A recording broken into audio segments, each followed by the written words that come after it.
Vient d'une décision prise par le gouvernement français. C'est que quand la France a colonisé l'Algérie, toute la partie ouest de l'Algérie faisait partie du Maroc. Tlemcen, Oran, et même jusqu'à Mascara et tout ça, toute cette région faisait partie du royaume. Bon, la France s'installe, colonise l'Algérie, elle s'installe également au Maroc comme protectorat. Tout ce qui est l'est du Maroc, elle a pris.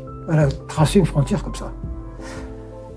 Que pouvait faire le Maroc, l'État et tout ça, bien, il n'a pas le pouvoir à cette époque-là, la France était une grande puissance militaire. C'était probablement l'une des plus grandes puissances militaires de l'époque. Quand la guerre de libération a démarré, donc en novembre 1954, les activistes algériens ont pris contact avec le roi du Maroc pour les héberger, les aider diplomatiquement, financièrement, et puis leur permettre de créer des bases militaires où on s'entraîne. Il leur a dit, OK, mais à une condition, moi je vous aide sur tous les plans, mais à l'indépendance, vous me restituez nos territoires qui ont été pris par la France. Et les Algériens ont dit OK. L'indépendance arrive.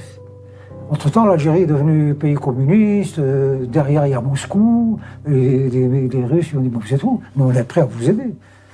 Le Maroc s'est rallié à la France et aux Américains, c'est un pro-américain, c'est votre ennemi.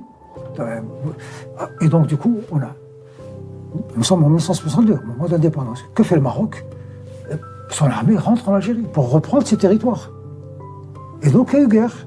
Pendant une année, des batailles incroyables. Enfin, c'est Gaza avec Israël. On se bombardait. Et puis finalement, la raison finit par l'emporter.